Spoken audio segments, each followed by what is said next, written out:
Dear students, welcome to history class. Today we are going to learning about our Indian freedom movement under the title of Indian National Movement.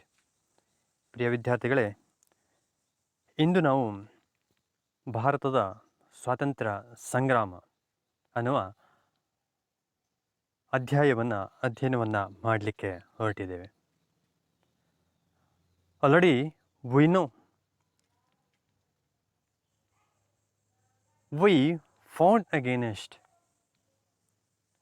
British rule. ನಮಗೆ ಈಗಾಗಲೇ ಗೊತ್ತಿದೆ ಏನಪ್ಪ ಅಂತಂದರೆ ಬ್ರಿಟಿಷರ ಆಡಳಿತದ ವಿರುದ್ಧವಾಗಿ ನಾವು ಹೋರಾಡಿದ್ದೇವೆ and also we got freedom. ನಾವು ಸ್ವಾತಂತ್ರ್ಯವನ್ನು ಪಡೆದುಕೊಂಡಿದ್ದೇವೆ ಅನ್ನುವಂಥದ್ದು. National movement it is started from 1857. So ಈಗಾಗಲೇ ನಮಗೆ ಗೊತ್ತಿರುವಂತೆ 1857ರಲ್ಲಿಯೇ ಅದು ಪ್ರಾರಂಭವಾಗಿತ್ತು ಭಾರತದ ರಾಷ್ಟ್ರೀಯ ಚಳುವಳಿ ಅನ್ನುವಂತಹದ್ದು. But it is not held over India. So ಇದು ಭಾರತದಾದ್ಯಂತ ನಡೆದಿರಲಿಲ್ಲ. ಸೊ ಇದೇನಾಗಿತ್ತಪ್ಪ ಅಂತಂದರೆ ಸ್ವಲ್ಪ ಭಾಗಕ್ಕೆ ಮಾತ್ರ ಏನಿತ್ತು, ಇದು ಸೀಮಿತವಾದಂತಹ ಒಂದು ಪರಿಸ್ಥಿತಿಯನ್ನು ನಾವು ನೋಡಿದ್ದೇವೆ 1857ರಲ್ಲಿ. So British peoples it is called as sepoy mutiny. ಇದನ್ನು ಬ್ರಿಟಿಷರು ಏನು ಮಾಡಿದ್ರಪ್ಪ ಅಂತಂದರೆ ಅದನ್ನು ಸಿಪಾಯಿ ದಂಗೆ ಅನ್ನುವಂಥದ್ದಾಗಿ ಕರೆದಿದ್ರು. But our Indian nationalists they called it as the first war of Indian independence. ಭಾರತೀಯರು ಇದನ್ನು ಭಾರತದ ಸ್ವಾತಂತ್ರ್ಯ ಸಂಗ್ರಾಮ ಅಥವಾ ಪ್ರಥಮ ಸ್ವಾತಂತ್ರ್ಯ ಸಂಗ್ರಾಮ ಅನ್ನುವಂಥದ್ದಾಗಿ ಇದನ್ನು ಕರೆದಿದ್ರು. ಸೊ ಇದು ಸ್ವಲ್ಪ ಭಾಗಕ್ಕೆ ಮಾತ್ರ ಸೀಮಿತವಾದಂತಹ ಒಂದು ಪರಿಸ್ಥಿತಿ ಅನ್ನುವಂಥದ್ದನ್ನು ನಾವು ನೋಡ್ತೇವೆ. ಬಟ್ ಆಫ್ಟರ್ವರ್ಡ್ಸ್ ಆ ನಂತರದ ದಿನಗಳಲ್ಲಿ ನಾವು ನೋಡ್ತಾ ಹೋದರೆ ನೇಷನ್ ವೈಡ್ ಇಡೀ ಒಂದು ಭಾರತದಾದ್ಯಂತ protest against British rule. So ಇಲ್ಲಿ ಬ್ರಿಟಿಷರ ವಿರುದ್ಧವಾಗಿ ಒಂದು ಹೋರಾಟ ಅನ್ನುವಂಥದ್ದು ಪ್ರಾರಂಭವಾದಂಥದ್ದನ್ನು ನಾವಿಲ್ಲಿ ಗಮನಿಸ್ತಾ ಹೋಗ್ತೇವೆ. ಫ್ರಮ್ ದ ಬಿಗಿನಿಂಗ್, ಪ್ರಾರಂಭಿಕ ಹಂತದಿಂದಲೂ ಸಹ ಅದು again and again some peoples attacked on India. They invaded India for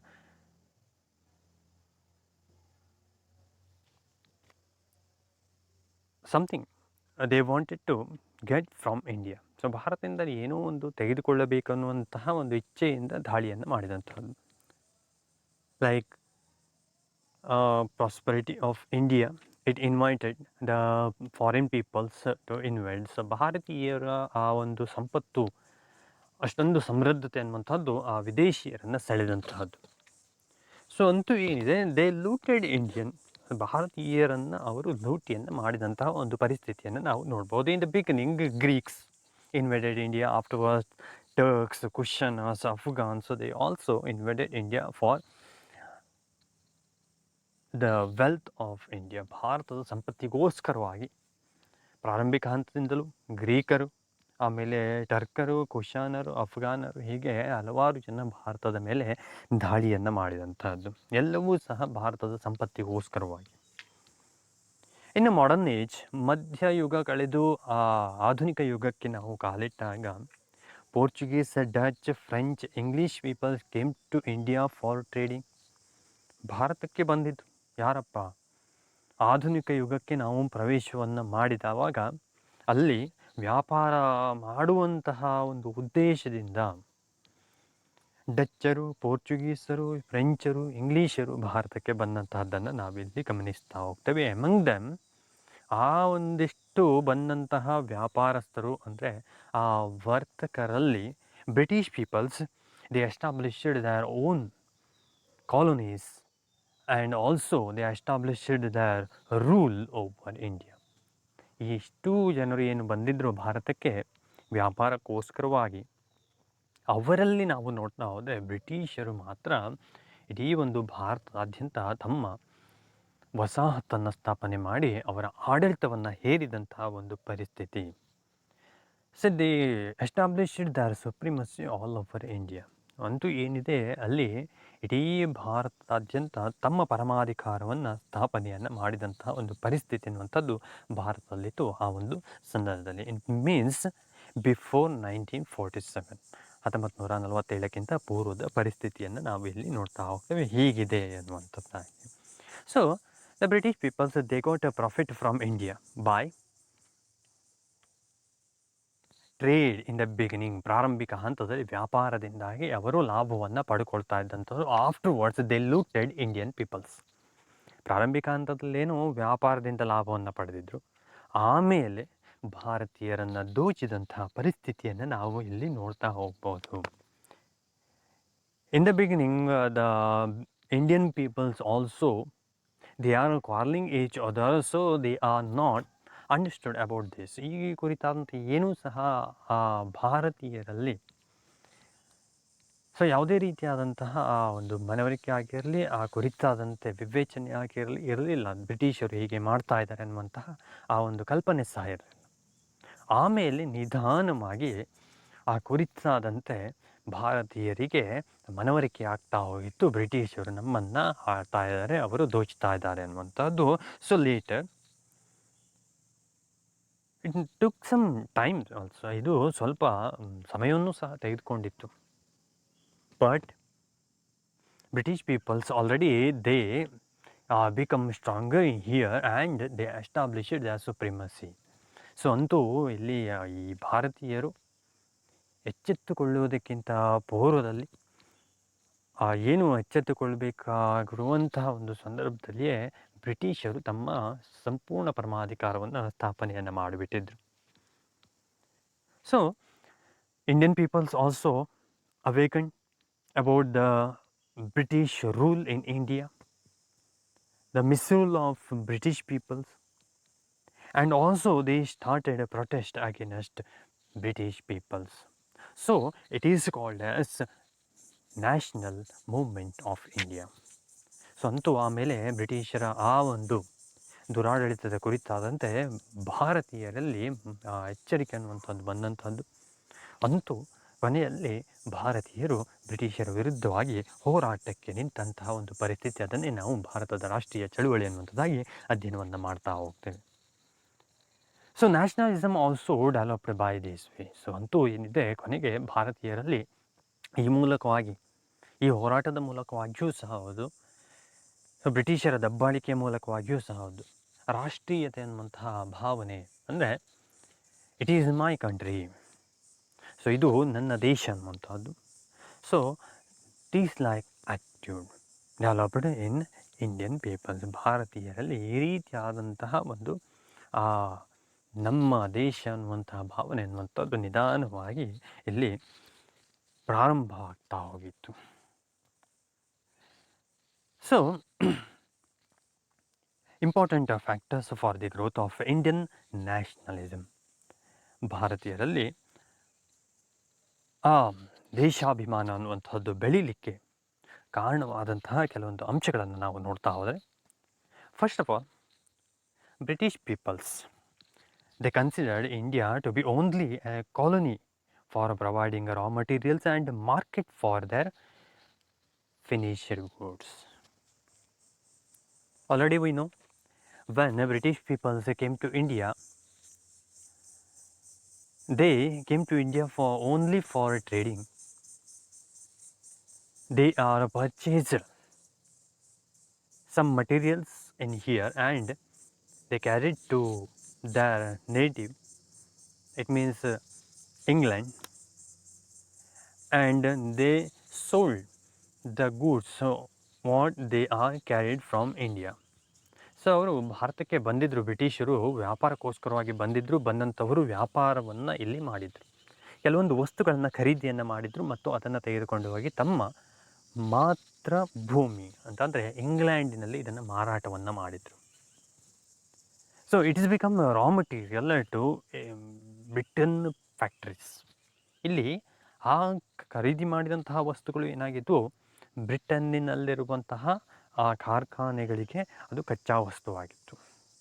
ದೊಡ್ಡ ಪ್ರಮಾಣದಲ್ಲಿ ಅವರು ಆ ವ್ಯಾಪಾರವನ್ನು ಮಾಡಿದರು. ಸೊ ಇಲ್ಲಿಂದ ತೆಗೆದುಕೊಂಡು ಹೋಗ್ತಾ ಇದ್ರು ಆ ರಾ ಮಟೀರಿಯಲ್ಸ್ಗಳನ್ನ. ಸೊ ಅದನ್ನು ಬ್ರಿಟನ್ನ ಕಾರ್ಖಾನೆಯಲ್ಲಿ ಸಿದ್ಧ ವಸ್ತುವನ್ನು ತಯಾರಿಸಿ, and after that they sold their finished goods in India. So ಅವ್ರು ಏನು ಮಾಡ್ತಾಯಿದ್ರಪ್ಪ ಅಂತಂದರೆ, ತೆಗೆದುಕೊಂಡು ಹೋದಂತಹ ಆ ವಸ್ತುವನ್ನು ಕಾರ್ಖಾನೆಗಳಲ್ಲಿ ಸಿದ್ಧ ವಸ್ತುವನ್ನಾಗಿ ಮಾರ್ಪಡಿಸಿ ಆನಂತರದಲ್ಲಿ ಮತ್ತೆ ಭಾರತಕ್ಕೆ ತೆಗೆದುಕೊಂಡು ಬಂದು ಆ ಸಿದ್ಧ ವಸ್ತುವನ್ನು ಮಾರಾಟವನ್ನು ಮಾಡ್ತಾಯಿದ್ರು. So it means the England policy, it is a destroyed Indian economy. It means Indian peoples become poor. So ಈಗ ಏನಪ್ಪ ಅಂತಂದರೆ, ಭಾರತದ ಆರ್ಥಿಕ ವ್ಯವಸ್ಥೆಯನ್ನೇ ಬುಡಮೇಲು ಮಾಡುವ, ಹಾಳುಗೆಡುವಂಥ ಒಂದು ಕೆಲಸವನ್ನು ಇಲ್ಲಿ ಮಾಡಿದೆ. So they are carrying raw materials from here, they are purchasing the raw materials from Indians for low price. So ಅಂತೂ ಏನಿದೆ, ಇಲ್ಲಿಂದ ರಾ ಮೆಟೀರಿಯಲ್ಸ್ ಹೋಗ್ತಾ ಇತ್ತು, ಇದರಿಂದ ಲಾಭವಾಗ್ತಿತ್ತು ಅನ್ನುವಂಥ ಯೋಚನೆಯನ್ನು ನೀವು ಮಾಡಿರ್ಬೋದು. ಆದರೆ ಲಾಭವೇನೂ ಆಗ್ತಾ ಇರಲಿಲ್ಲ. ಯಾಕೆ ಅಂತಂದರೆ, ಅವರು ತೆಗೆದುಕೊಂಡು ಹೋಗ್ತಾ ಇದ್ದಂತಹ ಆ ಕಚ್ಚಾ ವಸ್ತುಗಳಿಗೆ ಅವರು ಕೊಡ್ತಾ ಇದ್ದಂತಹ ಬೆಲೆ ಎನ್ನುವಂತಹದ್ದು ಅತ್ಯಂತ ಕಡಿಮೆ ಆಗಿರ್ತಾ ಇತ್ತು. ಸೊ ಕಡಿಮೆ ಬೆಲೆಗೆ ಅವರು ಪರ್ಚೇಸ್ ಮಾಡ್ತಾಯಿದ್ರು ಮತ್ತು ತಮ್ಮ ದೇಶಕ್ಕೆ ತೆಗೆದುಕೊಂಡು ಹೋಗಿ ಕಾರ್ಖಾನೆಗಳಿಗೆ ಒದಗಿಸ್ತಾಯಿದ್ರು. ಆಫ್ಟರ್ವರ್ಡ್ಸ್ ಆಮೇಲೆ ನಾವು ನೋಡ್ತಾ ಹೋದರೆ, they supplied finished goods to Indian market and sold here. So ಇಲ್ಲಿ ಏನು ಮಾಡ್ತಾಯಿದ್ರಪ್ಪ, ಅಲ್ಲಿಂದ ನಂತರ ಮತ್ತೆ ಆ ಸಿದ್ಧವಾದಂತಹ ವಸ್ತುಗಳನ್ನು, ಫಾರ್ ಎಕ್ಸಾಂಪಲ್ ಕಾಟನ್ ಕ್ಲಾತ್, ಒಂದು ಹತ್ತಿಯ ಬಟ್ಟೆಯನ್ನು ನಾವು ನೋಡ್ತಾ ಹೋದರೆ ಅದು ಸಹ ಅಷ್ಟೇ. ರಾ ಕಾಟನ್ ಅಂತೂ ಏನಿದೆ, ಕಚ್ಚಾ ಹತ್ತಿ ಅನ್ನುವಂತಹದ್ದು ಏನಿದೆ, it is carried from India and supplied to England factories. Afterwards, finished cloths, so ಅಂತೂ ಪೂರ್ತಿಗೊಳಿಸಲಾದಂತಹ ಒಂದು ಬಟ್ಟೆ ಅನ್ನುವಂತಹದ್ದೇನಿದೆ, again it is carried to Indian market and also sold here. So ಇಲ್ಲಿ ಭಾರತದ ಮಾರುಕಟ್ಟೆಗೆ ತರ್ತಾಯಿದ್ರು, ಆ ಹತ್ತಿ ಬಟ್ಟೆಯನ್ನು ತಂದು ಇಲ್ಲಿ ಮಾರಾಟವನ್ನು ಮಾಡ್ತಾಯಿದ್ರು. ಸೊ ಇದರಿಂದಾಗಿ ಭಾರತದ ಆರ್ಥಿಕ ವ್ಯವಸ್ಥೆ ಅನ್ನುವಂಥದ್ದು ಹಾಳುಗೆಡಲಿಕ್ಕೆ ಕಾರಣವಾಗಿತ್ತು. ಭಾರತದ ವ್ಯಾಪಾರಸ್ಥರು ಅಥವಾ ಭಾರತೀಯರು ಇಲ್ಲಿ ಬಡವರಾಗಲಿಕ್ಕೆ ಇದು ಕಾರಣವಾಗಿತ್ತು. It means the village industry, trade and peasantry also suffered by this way. ಈ ಕಾರಣದಿಂದಾಗಿ ಸಣ್ಣ ಪುಟ್ಟ ಗೃಹ ಕೈಗಾರಿಕೆಗಳು ಏನಿದ್ದಾವೆ, ಬಟ್ಟೆಯನ್ನು ತಯಾರು ಮಾಡುವಂತಹ ಕೈಮಗ್ಗಗಳಾಗಿರ್ಬೋದು ಅಥವಾ ಬೇರೆ ಬೇರೆ ವಸ್ತುಗಳನ್ನು ತಯಾರು ಮಾಡುವಂತಹ ಸಣ್ಣ ಪುಟ್ಟ ಹೋಮ್ ಇಂಡಸ್ಟ್ರೀಸ್ ಏನಿದ್ದಾವೆ, ಸೊ ಸಣ್ಣ ಪುಟ್ಟ ಗೃಹ ಕೈಗಾರಿಕೆಗಳು, it is suffered lot, they become loss. So ಇವು ಏನಿದ್ದಾವೆ ಲಾಸಿಗೆ ಅಥವಾ ಅವುಗಳಿಗೆ ನಷ್ಟಕ್ಕೆ ಕಾರಣವಾಗಿದ್ದು. ಇಲ್ಲಿನ ಒಕ್ಕಲುತನ ಅಥವಾ ಆ ರೈತಾಭ್ಯ ಅನ್ನುವಂಥದ್ದು ಸಹ ಇಲ್ಲಿ ಸಫರ್ ಆಗಲಿಕ್ಕೆ ಕಾರಣವಾದಂತಹದ್ದು ಈ ಬ್ರಿಟಿಷರ ನೀತಿ. ಯಾಕಪ್ಪ ಅಂತಂದರೆ, ಬ್ರಿಟಿಷರು ಆ ಕಚ್ಚಾ ವಸ್ತುವನ್ನು ಆ ರೈತನಿಂದ ಕಡಿಮೆ ಬೆಲೆಗೆ ಪರ್ಚೇಸ್ ಮಾಡಿದಂತಹದ್ದು, ಕೊಂಡುಕೊಂಡಂಥದ್ದು. ಆ ಕಾರಣದಿಂದಾಗಿ it's become well loss to Indian peoples. So ಅತ್ಯಂತ ಹೆಚ್ಚಿನ ಒಂದು ನಷ್ಟಕ್ಕೆ, ಭಾರತೀಯರ ನಷ್ಟಕ್ಕೆ ಕಾರಣವಾದಂಥದ್ದು. And also it's become or it is the rise unemployment in India. ಭಾರತದಲ್ಲಿ ನಿರುದ್ಯೋಗವನ್ನು ಸೃಷ್ಟಿಸಲಿಕ್ಕೆ ಅಥವಾ ಹೆಚ್ಚಿಸಲಿಕ್ಕೂ ಸಹ ಇದು ಕಾರಣವಾದಂಥ ಒಂದು ಪರಿಸ್ಥಿತಿ.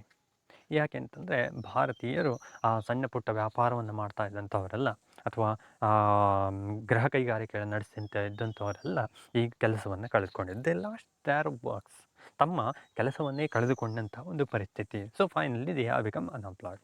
ಸೊ ಅವರು ಏನಿದ್ದಾರೆ ಈಗ ನಿರುದ್ಯೋಗಿಗಳಾಗಿ ಮಾರ್ಪಟ್ಟಂತಹ ಒಂದು ಪರಿಸ್ಥಿತಿಯನ್ನು ನಾವು ನೋಡ್ತಾ ಹೋದರೆ, ಸೊ ಈ ಕಾರಣದಿಂದಾಗಿ it is directly affected on Indian economy. ಭಾರತದ ಆರ್ಥಿಕತೆ ಮೇಲೆ ನೇರವಾಗಿ ಪರಿಣಾಮವನ್ನು ಬೀರಿದಂತಹದ್ದು.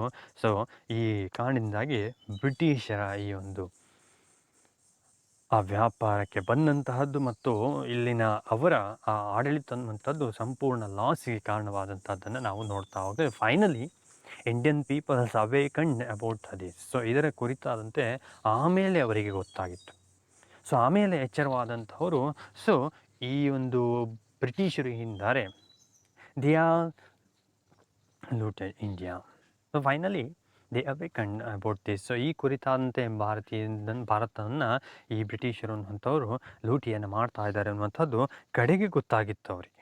ಆ ಕಾರಣದಿಂದಾಗಿ ಆಮೇಲೆ ಅವರು ಎಚ್ಚರಗೊಂಡಿದ್ದರು, ಭಾರತೀಯರು ಬ್ರಿಟಿಷರ ಈ ಒಂದು ಕೆಲಸದ ಕುರಿತಾದಂತೆ.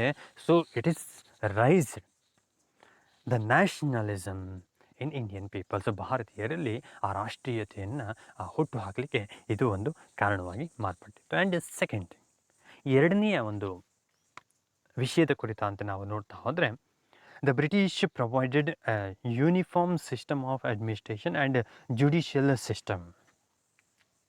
ಸೊ ಇಲ್ಲಿ ಬ್ರಿಟಿಷರು ಏನು ಮಾಡಿದ್ರಪ್ಪ, ಏಕರೂಪದ ಆಡಳಿತ ಮತ್ತು ನ್ಯಾಯಾಂಗವನ್ನು ಭಾರತಕ್ಕೆ ನೀಡಿದರು. ಸೊ ಎಲ್ಲವೂ ಸಹ ಇದ್ದಾವೆ equal to every one, the law and also administration, ಎಲ್ಲವೂ ಸಹ ಸಮಾನವಾದಂಥದ್ದು. ಸೊ ಆಡಳಿತದಲ್ಲಿ ಸಮಾನತೆಯನ್ನು ತರುವಂತಹದ್ದು, ಆ ನ್ಯಾಯಾಂಗದಲ್ಲಿ ಸಮಾನತೆಯನ್ನು ನೀಡುವಂತಹ ಒಂದು ಕೆಲಸವನ್ನು ಅವರು ಮಾಡಲಿಕ್ಕೆ ಹೊರಟಿದ್ರು. So it is united the Indians according to historians. So ಹೇಗಪ್ಪ ಈ ಒಂದು ಈ ಏಕರೂಪದ ಆಡಳಿತ ಮತ್ತು ಆ ನ್ಯಾಯಾಂಗ ವ್ಯವಸ್ಥೆ ಅನ್ನುವಂಥದ್ದು ಬ್ರಿಟಿಷರ ವಿರುದ್ಧವಾಗಿಸಿದಂಥದ್ದು ಅನ್ನುವಂಥದ್ದಾಗಿ ನಾವು ನೋಡ್ತಾ ಹೋದರೆ, ಯಾಕೆಂತಂದರೆ Indian peoples R not like this loss. So ಈ ಒಂದು ಕಾನೂನನ್ನು ಒಪ್ಪಲಿಲ್ಲ. ಯಾಕಪ್ಪ ಅಂತಂದರೆ, already we know here many religions are here, and the laws also and administration also different, so they didn't like that. ಇಲ್ಲಿ ಭಾರತದಲ್ಲಿ ನಾವು ನೋಡ್ತಾ ಹೋದರೆ ಬೇರೆ ಬೇರೆ ಧರ್ಮ ಅನ್ನುವಂಥದ್ದಿದೆ, ನಮಗೆ ಗೊತ್ತಿದೆ. ಅಲ್ಲಿ ಬೇರೆ ಬೇರೆ ರೀತಿಯಾದಂಥ ಆಡಳಿತ ಕಾನೂನು ಅನ್ನುವಂಥದ್ದು ಕಾಮನ್ ಆಗಿದ್ದಂಥದ್ದು. ಸೊ ಯಾವಾಗ when the British peoples introduced uniform system of administration and also judiciary, they did not like. So ಈಗ ಏನು ಯಾವಾಗ ಹೊಸ ರೀತಿಯಾದಂತಹ ಏಕರೂಪದ ಆಡಳಿತ ಮತ್ತು ಏಕರೂಪವಾದಂತಹ ನ್ಯಾಯಾಂಗ ವ್ಯವಸ್ಥೆಯನ್ನು ಕೊಡಲಿಕ್ಕೆ ಹೊರಟರು, ಸೊ ಅದನ್ನು ಭಾರತೀಯರು ಒಪ್ಪಲಿಲ್ಲ. ಆ ಕಾರಣದಿಂದಾಗಿ ಅವರು ಈ ಬ್ರಿಟಿಷರ ವಿರುದ್ಧವಾದಂಥದ್ದು ಮತ್ತು they raised the nationalism. So ಅಂತೂ ಅವರು ತಮ್ಮ ರಾಷ್ಟ್ರೀಯತೆಯನ್ನು ಇಲ್ಲಿ ಅಭಿವೃದ್ಧಿಪಡಿಸಿಕೊಂಡಿದ್ದರು, ತಮ್ಮ ದೇಶ ಅನ್ನುವಂಥದ್ದನ್ನು ಇಲ್ಲಿ ಒಂದು ಭಾವನೆ ಬರಲಿಕ್ಕೆ ಇದು ಸಹ ಕಾರಣವಾದಂತಹದ್ದು.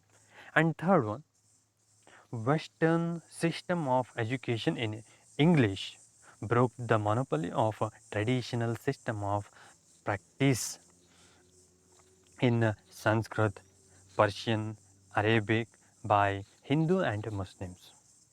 So already we know in India many religions are here. So ಇಲ್ಲಿ ಭಾರತದಲ್ಲಿ ನಮಗೆ ಈಗಾಗಲೇ ಗೊತ್ತಿದೆ ಹಲವಾರು ಧರ್ಮಗಳು ಅನ್ನುವಂಥದ್ದು ಇದೆ. ಸೊ ಇಲ್ಲಿ ನಾವು ಅಧ್ಯಯನವನ್ನು ಮಾಡ್ತಾ ಹೋದರೆ the system of education also different in religion. So ಧರ್ಮದಲ್ಲಿಯೂ ಸಹ ನಾವು ನೋಡ್ತಾ ಹೋದರೆ ಆ ಶಿಕ್ಷಣ ವ್ಯವಸ್ಥೆ ಅನ್ನುವಂಥದ್ದು ಸಹ ಬೇರೆ ಬೇರೆ ರೀತಿಯಾದಂಥ ಒಂದು ವ್ಯವಸ್ಥೆ ಅನ್ನುವಂಥದ್ದು ಅವರು ರೂಪಿಸಿಕೊಂಡಂಥದ್ದನ್ನು ನಾವು ನೋಡ್ತಾ ಹೋಗ್ಬೋದು. ಸೊ ಅವರ ಒಂದು ಆ ಟ್ರೆಡಿಷ್ನಲ್ ಅಂದರೆ ಸಾಂಪ್ರದಾಯಿಕವಾದಂತಹ ಶಿಕ್ಷಣ ಪದ್ಧತಿ ಅನ್ನುವಂಥದ್ದೇನಿದೆ, so it is given in Sanskrit, Persian, Arabic languages. So ಅದು ಏನಿದೆ ಆ ಸಾಂಪ್ರದಾಯಿಕ ಪದ್ಧತಿಗಳನ್ನು ನಾವು ನೋಡ್ತಾ ಹೋದರೆ ಅರೇಬಿಕ್ ಭಾಷೆ ಆಗಿರ್ಬೋದು, ಸಂಸ್ಕೃತ ಆಗಿರ್ಬೋದು, ಪರ್ಷಿಯನ್ ಆಗಿರ್ಬೋದು, ಈ ಭಾಷೆಗಳಲ್ಲಿ ಬೋಧನೆ ಅನ್ನುವಂಥದ್ದು ನಡೀತಾ ಇತ್ತು ಅನ್ನುವಂಥದ್ದಾಗಿ. ಸೊ ಈ ರೀತಿಯಾದಂತಹ ಒಂದು ಸಾಂಪ್ರದಾಯಿಕ ಶಿಕ್ಷಣ ಪದ್ಧತಿಯನ್ನು ಏನು ಮಾಡಿತು, western system of education of English peoples it broken the traditional system of Indians.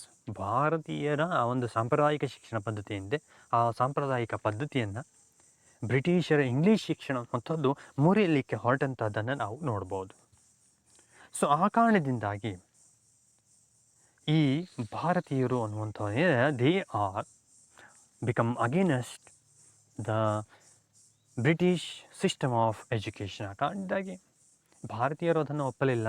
So ಅವರು ಬ್ರಿಟಿಷರ ವಿರುದ್ಧವಾಗಲಿಕ್ಕೆ ಇದು ಮತ್ತೊಂದು ಕಾರಣವಾಗಿದ್ದಂಥದ್ದನ್ನು ನಾವು ನೋಡಬಹುದು. ಸೊ ಇಲ್ಲಿ Indian peoples also they got some inspiration by Italy and Germany. So ಇಲ್ಲಿ ಭಾರತೀಯರು ಏನಿದ್ದಾರೆ ಇಟಲಿ ಮತ್ತು ಜರ್ಮನಿಯಿಂದ ಇನ್ಸ್ಪೈರ್ ಆಗಿದ್ದರು. ಸೊ ಯಾಕೆ ಅಂತೇಳಿ ನಾವು ನೋಡ್ತಾ ಹೋದರೆ ಆಲ್ರೆಡಿ ಇನ್ನು in Italy and Germany there was also unification movement held. ಇಲ್ಲಿ ಈಗಾಗಲೇ ಆ ಇಟಲಿ ಮತ್ತು ಜರ್ಮನಿ ಎನ್ನುವಂತಹ ಭಾಗದಲ್ಲಿ ಇಡೀ ಒಂದು ದೇಶವನ್ನು ಒಂದಾಗಿಸುವಂತಹ ಒಂದು ಚಳುವಳಿಗಳು ಅಥವಾ ಹೋರಾಟಗಳು ಅನ್ನುವಂಥದ್ದು ನಡೆದಿತ್ತು ಅನ್ನುವಂಥದ್ದಾಗಿ ನಾವು ಈಗಾಗಲೇ ಅಧ್ಯಯನವನ್ನು ಮಾಡಿಕೊಂಡು ಬಂದಿದ್ದೇವೆ. ಸೊ ಅದರಿಂದಾಗಿ ಏನಾಗಿತ್ತು, ಭಾರತೀಯರೂ ಸಹ ಸ್ವಲ್ಪ ಮಟ್ಟಿನ ಇನ್ಸ್ಪಿರೇಷನನ್ನು ಪಡೆದುಕೊಂಡಿದ್ರು ಅನ್ನುವಂಥದ್ದಾಗಿ. ಸೊ ಇವರಿಗೂ ಸಹ ಒಂದು ಸ್ಫೂರ್ತಿಯನ್ನು ಪಡೆದುಕೊಟ್ಟಿತ್ತು ಆ ಒಂದು ಇಟಲಿ ಮತ್ತು ಜರ್ಮನಿಯಲ್ಲಿ ನಡೆದಂತಹ ಆ ಒಂದು ಹೋರಾಟ ಅನ್ನುವಂಥದ್ದು. ಸೊ ಇದರಿಂದಾಗಿಯೂ ಸಹ so Indian peoples also developed nationalism. So ಇಲ್ಲಿ ಭಾರತೀಯರು ಸಹ ಏನು ಮಾಡಿದ್ರು, ಇಲ್ಲಿ ತಮ್ಮ ಆ ದೇಶದ ಕುರಿತಂತೆ ಭಾವನೆಯನ್ನು ಬೆಳೆಸ್ಕೊಂಡಿದ್ರು. ಅಂತೂ ರಾಷ್ಟ್ರೀಯತಾ ಭಾವನೆ ಅನ್ನುವಂಥದ್ದನ್ನು ಬೆಳೆಸ್ಕೊಳ್ಳಿಕ್ಕೆ ಇದು ಸಹ ಒಂದು ಕಾರಣವಾದಂಥದ್ದನ್ನು ನಾವಿಲ್ಲಿ ಗಮನಿಸ್ತಾ ಹೋಗ್ತೇವೆ. And next one is the fourth one. ನಾಲ್ಕನೇದಾಗಿ ನಾವು ನೋಡ್ತಾ ಹೋದರೆ the British considered themselves to be racially superior to the Indians. So ಇಲ್ಲಿ ಭಾರತೀಯರಿಗೆ ಕಂಪೇರ್ ಮಾಡಿದರೆ ಬ್ರಿಟಿಷರು ತಮ್ಮನ್ನು ತಾವು ಅತ್ಯಂತ ಉನ್ನತ ದರ್ಜೆಯವರು, ತಮ್ಮನ್ನು ತಾವು ಶ್ರೇಷ್ಠರು ಅಂತೇಳಿ ಭಾವಿಸಿದ್ರಂತೆ. ಅಂತೂ ಏನು ತಾವು they are superior than Indian peoples according to the British peoples. ಬ್ರಿಟಿಷರ ಪ್ರಕಾರದಲ್ಲಿ, ಬ್ರಿಟಿಷ್ ಜನರ ಪ್ರಕಾರದಲ್ಲಿ ಬ್ರಿಟಿಷರು ಭಾರತೀಯರಿಗಿಂತ ಶ್ರೇಷ್ಠರು ಅನ್ನುವಂಥ ಭಾವನೆ ಅನ್ನುವಂಥದ್ದಿತ್ತು. So they scolded by British peoples in sometimes dogs and pigs. So ಕೆಲವೊಂದು ಸಮಯದಲ್ಲಿ ಇತಿಹಾಸಕಾರ ಹೇಳ್ತಾ ಹೋಗ್ತಾನೆ, ಭಾರತೀಯರನ್ನು ನಾಯಿ ಹಂದಿ ಎನ್ನುವಂಥದ್ದಾಗಿ ಬೈತಾ ಇದ್ದಂಥ ಒಂದು ಪರಿಸ್ಥಿತಿಯನ್ನು ಸಹ ನಾವಿಲ್ಲಿ ಗಮನಿಸ್ತಾ ಹೋಗ್ತಾನೆ. ಇತಿಹಾಸಕಾರ ಅದನ್ನು ಉದಾಹರಿಸ್ತಾ ಹೋಗ್ತಾನೆ. So superior peoples they are scolding the natives. ಇಲ್ಲಿ ಅವರನ್ನು ಅವರು ಏನು ಸುಪೀರಿಯರ್ಸ್ ಅಂತೇಳಿ ಕರ್ಕೊಂಡಿದ್ರು, ಅಂತಹ ಆ ಒಂದು ಉನ್ನತ ಒಂದು ಜನ ಅಂಥೇಳಿ ಅವರು ಏನು ತಿಳ್ಕೊಂಡಿದ್ದು ಅಂತಹ ಜನರು ಇಲ್ಲಿ ಇದ್ದಂತಹ ಭಾರತೀಯರನ್ನು, ಸೊ ಈ ತಾಯ್ನಾಡಿನ ಜನರನ್ನು ಬೈತಾ ಇದ್ದಂತಹ ಒಂದು ಪರಿಸ್ಥಿತಿಯನ್ನು ನಾವು ನೋಡ್ಬೋದು. ಸೊ ಆ ಕಾರಣದಿಂದಾಗಿಯೂ ಸಹ the Indian peoples they are raised their voice against the British peoples. So ಆ ಕಾರಣದಿಂದಾಗಿಯೂ ಯಾರು ಬಯಸ್ಕೊಳ್ತಾರೋ ಅಂಥವನಿಗೆ ಸಿಟ್ಟು ಬಂದೇ ಬರ್ತದೆ. ಆ ಭಾರತೀಯರಿಗೂ ಸಹ ಅದೇ ಒಂದು ಸಂದರ್ಭದಲ್ಲಿ ಅಂತಹ ಕೋಪ ಅನ್ನುವಂಥದ್ದು ಬರಲಿಕ್ಕೆ ಇಂತಹ ಒಂದು ಪರಿಸ್ಥಿತಿ ಅನ್ನುವಂಥದ್ದು ಕಾರಣವಾಗಿತ್ತು. And the British had all higher posts. ಭಾರತೀಯರಿಗೆ ಕಂಪೇರ್ ಮಾಡ್ತಾ ಹೋದರೆ ಬ್ರಿಟಿಷರು ಏನಿದ್ದಾರೆ ಅವರು ಅತ್ಯಂತ ಉನ್ನತವಾದಂತಹ ಒಂದು ಹುದ್ದೆಗಳಲ್ಲಿ ಇದ್ದಂತಹದ್ದನ್ನು ನಾವು ಇಲ್ಲಿ ನೋಡ್ಬೋದು. In 1858 after first war of Indian independence Queen's proclamation declared. So ಅಂತೂ ಏನಿದೆ 1858ರಲ್ಲಿ 1857ರ ದಂಗೆಯ ತರುವಾಯದ ದಿನಗಳಲ್ಲಿ ಬ್ರಿಟಿಷ್ ರಾಣಿ ಎನ್ನುವಂಥವಳು ಇದ್ದಾಳೆ, ಅವಳು ಒಂದು ಮಹಾಸನ್ನದನ, ತನ್ನದೇ ಆದಂತಹ ಒಂದು ಸನ್ನದನ್ನು ಇಲ್ಲಿ ಘೋಷಣೆಯನ್ನು ಮಾಡಿದ್ಳು. ಸೊ ಆ ಒಂದು ಘೋಷಣೆಯ ಪ್ರಕಾರದಲ್ಲಿ it's said that Indian are appointing in to more military and administration but it had difficult. So ಇಲ್ಲಿ ಅವಳು ಡಿಕ್ಲೇರನ್ನು ಮಾಡಿದ್ಲು, ಘೋಷಣೆಯನ್ನು ಹೊರಡಿಸಿದ್ಲು. ಏನಪ್ಪ ಅಂತಂದರೆ ಭಾರತೀಯರನ್ನು ಸೈನ್ಯದಲ್ಲಿ ಮತ್ತು ಆಡಳಿತದಲ್ಲಿ ಹೆಚ್ಚಿನ ಪ್ರಮಾಣದಲ್ಲಿ ನೇಮಕವನ್ನು ಮಾಡ್ತೇನೆ. ಸೊ ಹೆಚ್ಚಿನ ಭಾರತೀಯರನ್ನು ಇಲ್ಲಿ ಅಪಾಯಿಂಟ್ಮೆಂಟ್ ಮಾಡ್ಕೊಳ್ತೇನೆ ಅನ್ನುವಂಥದ್ದಾಗಿ ಘೋಷಣೆಯನ್ನು ಹೊರಡಿಸಿದ್ದು. ಬಟ್ ಆದರೆ ಇಲ್ಲಿನ ಷರತ್ತುಗಳು ಅನ್ನುವಂಥದ್ದು ಹಿಂದೆ ಅದು ಕಷ್ಟ ಸಾಧ್ಯವಾದಂತಹ ಷರತ್ತುಗಳಿಂದ ಕೂಡಿದಂತಹದ್ದು, ಅತ್ಯಂತ ಕಠಿಣವಾದಂತಹ ಷರತ್ತುಗಳನ್ನು ಹೊಂದಿದಂತಹದ್ದಾಗಿತ್ತು. ಸೊ ಇದು ಏನಿದ್ದಾವೆ, so it is difficult to appointment. So ಈ ಎಲ್ಲ ಒಂದು ಕಠಿಣವಾದಂತಹ ಆ ಒಂದು ಅವರು ಹಾಕಿದಂತಹ ಆ ರೂಲ್ಸ್ ಆ್ಯಂಡ್ ರೆಗ್ಯುಲೇಷನ್ಸ್ ಏನಿದ್ದಾವೆ ಅದು ಭಾರತೀಯರಿಗೆ ಕಠಿಣವಾಗಿ ಮಾರ್ಪಟ್ಟಂಥದ್ದು. It means it's only in declaration but not in progress. So ಇದು ಏನಿದೆ ಬರೀ ಅದು ಘೋಷಣೆಯಷ್ಟೇ ಆಗಿತ್ತು, ಆದರೆ ಅದು ಪ್ರಗತಿಯನ್ನು ಹೊಂದುವಂಥದ್ದಾಗಿರಲಿಲ್ಲ ಅನ್ನುವಂಥದ್ದಾಗಿ ಇತಿಹಾಸಕಾರ ವರ್ಣನೆಯನ್ನು ಮಾಡ್ತಾ ಹೋಗ್ತಾನೆ. It means they are not intended to appoint Indian peoples, ಭಾರತೀಯರನ್ನು ಅಪಾಯಿಂಟ್ಮೆಂಟ್ ಮಾಡ್ಕೊಳ್ಳಿಕ್ಕೆ ಅವರಿಗೆ ಆ ಒಂದು ಇಚ್ಛೆ ಅನ್ನುವಂಥದ್ದು ಇರಲಿಲ್ಲ ಅನ್ನುವಂಥದ್ದನ್ನು ನಾವು ಇಲ್ಲಿ ನೇರವಾಗಿ ನೋಡ್ಬೋದು.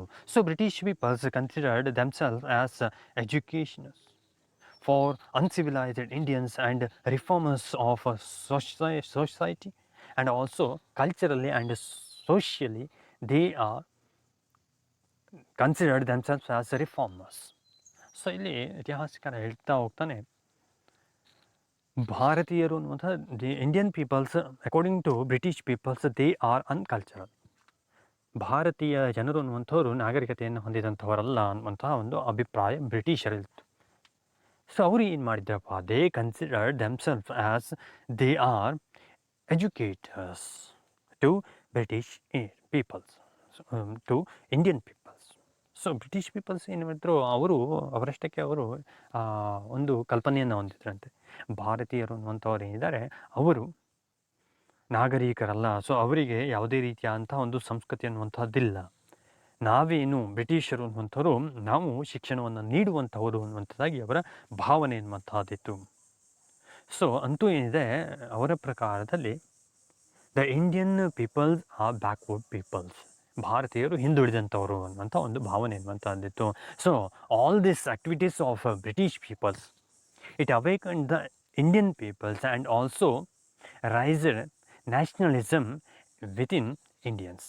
ಇವೆಲ್ಲ ಒಂದು ಆ ಬ್ರಿಟಿಷರ ಒಂದು ಆ ಕೆಲಸ ಅನ್ನುವಂಥದ್ದು ಹಿಂದೆ, ಅವರ ಚಟುವಟಿಕೆ ಅನ್ನುವಂಥದ್ದು ಹಿಂದೆ ಇವೆಲ್ಲವೂ ಸಹ ಭಾರತೀಯರಲ್ಲಿ ಬ್ರಿಟಿಷರ ವಿರುದ್ಧವಾದಂತಹ ಭಾವನೆ ಮತ್ತು ತಮ್ಮ ತಾಯ್ನಾಡು ಒಂದು ರಾಷ್ಟ್ರೀಯತೆ ಅನ್ನುವಂತಹ ಭಾವನೆಯನ್ನು ಬೆಳೆಸಲಿಕ್ಕೆ ಕಾರಣವಾದಂಥದ್ದನ್ನು ನಾವಿಲ್ಲಿ ಗಮನಿಸ್ತಾ ಹೋಗ್ತೇವೆ. And next fifth one is British peoples introduced policies like a subsidiary alliance and a doctrine of lapse and waged a series of wars for British establish political supremacy over India. ಅದು ಬ್ರಿಟಿಷರು ಇದ್ದಾರೆ, ಇವರು ತಮ್ಮದೇ ಆದಂತಹ ಹೊಸ ನೀತಿಯನ್ನು ಭಾರತದಲ್ಲಿ ಪರಿಚಯಿಸಲಿಕ್ಕೆ ಹೊರಟಿದ್ರು. ಅದರಲ್ಲಿಯೂ ಸಹ ಪ್ರಮುಖವಾದಂತಹದ್ದು subsidiary alliance and doctrine of lapse. ಇಲ್ಲಿ ಒಂದು ಅಂತಂದರೆ ದತ್ತುಪುತ್ರರಿಗೆ ಹಕ್ಕಿಲ್ಲ ಅನ್ನುವಂತಹ ಒಂದು ನೀತಿ, ಇನ್ನೊಂದು ಅಂತಂದರೆ ಸೈನ್ಯವನ್ನು ಭಾರತೀಯ ರಾಜರುಗಳಲ್ಲಿ ಅಥವಾ ಭಾರತೀಯ ರಾಜರುಗಳನ್ನು ನಿಯಂತ್ರಿಸುವಂತಹ ಸಹಾಯಕ ಸೈನ್ಯ ಪದ್ಧತಿ ಅನ್ನುವಂತಹ ಎರಡು ಹೊಸ ನೀತಿಗಳನ್ನು ಅಲ್ಲಿ ಅಳವಡಿಸಲಿಕ್ಕೆ ಹೊರಟಂಥದ್ದು.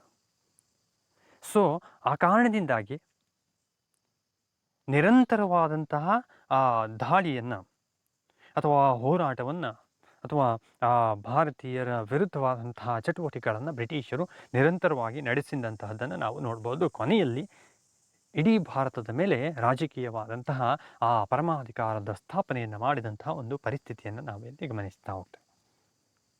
ಅಕಾರ್ಡಿಂಗ್ ಟು ಸಬ್ಸಿಡರಿ ಅಲಯನ್ಸ್ ನಾವಿಲ್ಲಿ ನೋಡ್ತಾ ಹೋದರೆ ನನಗೆ ಈಗಾಗಲೇ ಗೊತ್ತಿದೆ, ಆ ಸಹಾಯಕ ಸೈನ್ಯ ಪದ್ಧತಿ ಅನ್ನುವಂಥದ್ದರ ಪ್ರಕಾರದಲ್ಲಿ Indian king was sign for this contract. ಯಾರು ಇದಕ್ಕೆ ಈಗಾಗಲೇ ಸಬ್ಸಿಡರಿ ಅಲಯನ್ಸಿಗೆ ಅಂದರೆ ಆ ಸಹಾಯಕ ಸೈನ್ಯ ಪದ್ಧತಿಗೆ ಯಾರು ಸಹಿಯನ್ನು ಹಾಕಿರ್ತಾನೋ ಅಂತಹ ವ್ಯಕ್ತಿ, ಆ ರಾಜ ಅನ್ನುವಂಥವನು, he must keep British army in his kingdom. ತನ್ನ ರಾಜ್ಯದಲ್ಲಿ ಆತ ಬ್ರಿಟಿಷರ ಸೈನ್ಯವನ್ನು ಇರಿಸಿಕೊಳ್ಬೇಕಾಗಿತ್ತು ಮತ್ತು ಅದನ್ನು ಪೋಷಿಸಬೇಕಾಗಿತ್ತು. ಸೊ ಇದರಿಂದಾಗಿ ಏನಾಗಿತ್ತಪ್ಪ, ದ ಇಂಡಿಯನ್ ಕಿಂಗ್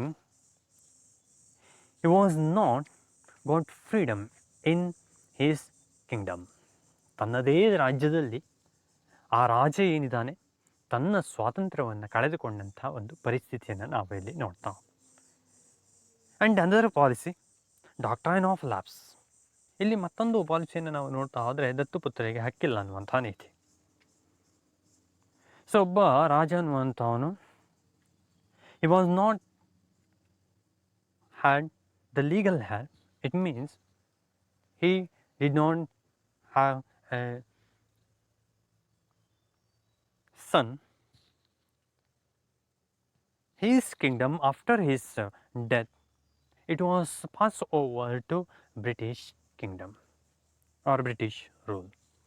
ಏನಪ್ಪ ಅಂತಂದರೆ ಈ ಒಂದು ನೀತಿಯ ಪ್ರಕಾರದಲ್ಲಿ ಒಬ್ಬ ಭಾರತೀಯ ರಾಜ ಅನ್ನುವಂಥವನು ಆತನಿಗೆ ನಂತರದಲ್ಲಿ ಆತನ ಮಗನಿಲ್ಲದೇ ಹೋದಂತಹ ಪರಿಸ್ಥಿತಿಯಲ್ಲಿದ್ದರೆ, ಸ್ವಂತ ಮಗನಿಲ್ಲದೇ ಹೋದಂತಹ ಸಂದರ್ಭದಲ್ಲಿ ಆತನ ರಾಜ್ಯ ಅನ್ನುವಂಥದ್ದು ಆ ಬ್ರಿಟಿಷ್ ಸಾಮ್ರಾಜ್ಯದೊಳಗೆ ವಿಲೀನವಾಗ್ತಾ ಇತ್ತು, ಬ್ರಿಟಿಷರಿಗೆ ಹೋಗ್ತಾ ಇತ್ತು. It means the Indian king he can't took a boy from others. So ಯಾವುದೋ ಒಬ್ಬ ಹುಡುಗನನ್ನು ಆತ ಏನು ಮಾಡಲಿಕ್ಕೆ ಸಾಧ್ಯವಿಲ್ಲ, ತೆಗೆದುಕೊಳ್ಳಲಿಕ್ಕೆ ಸಾಧ್ಯವಿಲ್ಲ ಅಂತಹ ಒಂದು ಪರಿಸ್ಥಿತಿ. ಸೊ ಯಾವುದೇ ಒಂದು ಅಂದರೆ ಅವನು ಸ್ವಂತ ಮಗನನ್ನು he must have own son to continue his rule. So ಅವನಿಗೆ ಏನು ಆಗಬೇಕು, ತನ್ನ ಸ್ವಂತ ಮಗನನ್ನು ಹೊಂದಿರಬೇಕು. ಇಲ್ಲದೇ ಹೋದರೆ ಆ ಒಂದು ಸಾಮ್ರಾಜ್ಯ ಅನ್ನುವಂಥದ್ದು ಪಾಸ್ ಓವರ್ ಆಗ್ತಾಯಿತ್ತು ಬ್ರಿಟಿಷರಿಗೆ ಅನ್ನುವಂಥ ಒಂದು ನೀತಿ ಅನ್ನುವಂಥದ್ದಾಗಿ ನಾವು ನೋಡ್ತಾ ಹೋಗ್ತೇವೆ. ಫ್ರಮ್ ದಿಸ್ ಪಾಲಿಸೀಸ್, ಈ ಎಲ್ಲ ಪಾಲಿಸಿಗಳ ಕಾರಣದಿಂದಾಗಿ Indian Kings they lost their kingdoms and properties. So ಇಲ್ಲಿ ಭಾರತೀಯ ಒಬ್ಬ ರಾಜ ಅಥವಾ ರಾಜರುಗಳು ಅಥವಾ ಒಬ್ಬ ವ್ಯಕ್ತಿ ಅನ್ನುವಂಥವನು ತನ್ನ ಸಾಮ್ರಾಜ್ಯವನ್ನು ಅಥವಾ ರಾಜ್ಯವನ್ನು ಜೊತೆಗೆ ತನ್ನ ಆ ಒಂದು ಸಂಪತ್ತನ್ನು ಕಳೆದುಕೊಳ್ತಾ ಇದ್ದ ಅನ್ನುವಂಥದ್ದಾಗಿ ಇತಿಹಾಸಕಾರ ವರ್ಣನೆಯನ್ನು ಮಾಡ್ತಾ ಹೋಗ್ತಾನೆ. For example, ruler of Oudh, he was illiterated by British people. So ಇಲ್ಲಿ ಇತಿಹಾಸಕಾರ ಹೇಳ್ತಾ ಹೋಗ್ತಾನೆ, ಈ ಒಂದು ಔದ್ನ ಒಬ್ಬ ನವಾಬ್ ಅನ್ನುವಂಥವನು ಬ್ರಿಟಿಷರಿಂದಾಗಿ, ಆ ಬ್ರಿಟಿಷರು ಏನು ಮಾಡಿದ್ರು, ಬ್ರಿಟಿಷರು ಅವಮಾನಕರವಾಗಿ ನಡೆಸ್ಕೊಂಡಿದ್ದಂತೆ ಔದದ ನವಾಬನನ್ನು. ಸೊ ಇಂತಹ ಒಂದು ಆ ರೀತಿಯಾಗಿ ಇಲ್ಟ್ರೀಟ್ ಮಾಡಲಿಕ್ಕೆ ಕಾರಣ ಅಂತಂದರೆ ದೇ ಆರ್ ಪಾಲಿಸೀಸ್, ಅವರ ಒಂದು ನೀತಿ ಅನ್ನುವಂಥದ್ದಾಗಿ ಇತಿಹಾಸಕಾರ ವರ್ಣನೆಯನ್ನು ಮಾಡ್ತಾ ಹೋಗ್ತಾನೆ. So by this way the Indian peoples, it means the Oudh peoples, they are angered about this. ತಮ್ಮ ರಾಜನನ್ನೇ ಯಾವಾಗ ಆ ರೀತಿಯಾದಂಥ ಒಂದು ಇಲ್ಟ್ರೀಟ್ ಮಾಡಿದ್ರು, ಆ ಕಾರಣದಿಂದಾಗಿ ಆ ಔದ್ನ ಜನ ಅನ್ನುವಂಥವ್ರು ಇದ್ದರೆ ಅವರು ಬ್ರಿಟಿಷರ ವಿರುದ್ಧವಾಗಿ ಮಾರ್ಪಟ್ಟಿದ್ರು ಅನ್ನುವಂಥದ್ದಾಗಿ ಇತಿಹಾಸಕಾರ ವರ್ಣನೆಯನ್ನು ಮಾಡ್ತಾ ಹೋಗ್ತಾನೆ. So it is an example. All over India they applied their policies. ಅದೇ ರೀತಿಯಾದಂತಹ ಪಾಲಿಸೀಸನ್ನು ಅಥವಾ ನೀತಿಯನ್ನು ಇಡೀ ಒಂದು ಭಾರತಾದ್ಯಂತ ಅಪ್ಲೈ ಮಾಡಿದರು. Finally they established their supremacy over Indian kings. ಭಾರತೀಯ ರಾಜರ ಮೇಲೆ ತಮ್ಮ ಪರಮಾಧಿಕಾರವನ್ನು ಸ್ಥಾಪನೆಯನ್ನು ಮಾಡಿದರು. ಸೊ ಇದರಿಂದಾಗಿ ಏನಾಗಿತ್ತು, the Indian peoples they are angered about these policies. It means they are become against the British rule and raised are united against the British peoples. They developed nationalism within. So ತಮ್ಮಲ್ಲಿ ತಾವು ಏನಾಗಿದ್ದರು, ಎಲ್ಲರೂ ಸಹ ಒಂದಾಗಲಿಕ್ಕೆ ಕಾರಣವಾಗಿದ್ದರು, ಬ್ರಿಟಿಷರ ವಿರುದ್ಧವಾಗಿ ಹೋರಾಟಕ್ಕೆ ನಿಂತಹ ಪರಿಸ್ಥಿತಿಯನ್ನು ನಾವಿಲ್ಲಿ ಗಮನಿಸ್ತಾ ಹೋಗ್ತೇವೆ.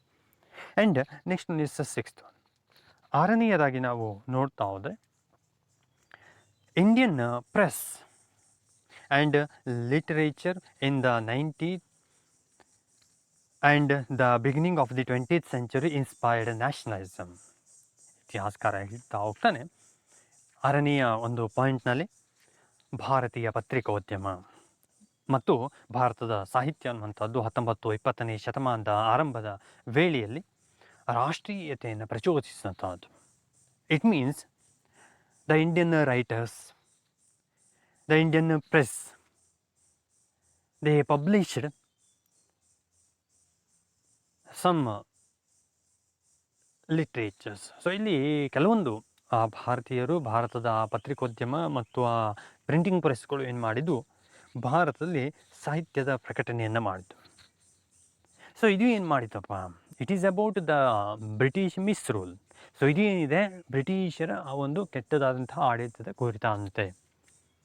And about the Indian economy. So ಭಾರತದ ಆರ್ಥಿಕತೆಯ ಕುರಿತಂತೆ ಇವೆಲ್ಲವನ್ನು ಒಳಗಿದಂಥದ್ದು. ಸೊ ಇಂತಹದ್ರಿಂದಾಗಿ the writings, the Indian peoples or printing presses, it awakened the British, awakened the Indian peoples against British. So ಈ ಬರಹಗಳು ಅನ್ನುವಂಥದ್ದೇನಿದೆ ಆ ಪ್ರಿಂಟಿಂಗ್ ಪ್ರೆಸ್ಗಳಿಂದ ಬಂದಂತಹದ್ದು, ಆ ಒಂದು ಬರಹಗಾರರಿಂದ ಬರೆಯಲ್ಪಟ್ಟಂತಹದ್ದು. ಸೊ ಇವೆಲ್ಲವನ್ನು ಓದಿದಂತಹ ಭಾರತೀಯ ಜನರನ್ನು ಇಲ್ಲಿ ಬ್ರಿಟಿಷರ ವಿರುದ್ಧವಾಗಿ ಎಚ್ಚರಿಸಿದಂಥದ್ದು. ಫಾರ್ ಎಕ್ಸಾಂಪಲ್ ಇತಿಹಾಸಕಾರ ಹೇಳ್ತಾ ಹೋಗ್ತಾನೆ, when they applied policies like a doctrine of lapse and subsidiary alliance, the Indian writers tried to wrote about these policies and also the how the Indian peoples affected by these policies. So ಈ ಒಂದು ಭಾರತೀಯರು ಹೇಗೆ ಅದರಿಂದಾಗಿ ಆ ಎರಡು ಪಾಲಿಸೀಸ್ಗಳನ್ನು ಯಾವಾಗ ಅವರು introduce ಮಾಡಿದರು, ಸಹಾಯಕ ಸೈನ್ಯ ಪದ್ಧತಿ ಆಗಿರ್ಬೋದು, ದತ್ತಪುತ್ರರಿಗೆ ಹಕ್ಕಿಲ್ಲ ಅನ್ನುವಂತಹ ಪದ್ಧತಿಗಳಾಗಿರ್ಬೋದು, ಅದರಿಂದ ಭಾರತೀಯರು ಹೇಗೆ ತೊಂದರೆಯನ್ನು ಅನುಭವಿಸ್ತಾ ಇದ್ದಾರೆ ಅನ್ನುವಂಥರ ಕುರಿತಂತೆ ಬರೀಲಿಕ್ಕೆ ಪ್ರಾರಂಭವನ್ನು ಮಾಡಿತು. So Indian peoples read that writings and they also got the knowledge about the misrule of British peoples. So ಇದರಿಂದಾಗಿ ಆ ಬರಹವನ್ನು ಓದಲಿಕ್ಕೆ ಪ್ರಾರಂಭ ಮಾಡಿದಂತಹ ಭಾರತೀಯರು ಬ್ರಿಟಿಷರು ಹೇಗೆ ದುರಾಡಳಿತವನ್ನು ಮಾಡ್ತಾ ಇದ್ದಾರೆ ಅನ್ನುವಂಥದ್ದನ್ನು ತಿಳಿದುಕೊಳ್ಳಲಿಕ್ಕೆ ಕಾರಣವಾಗಿತ್ತು.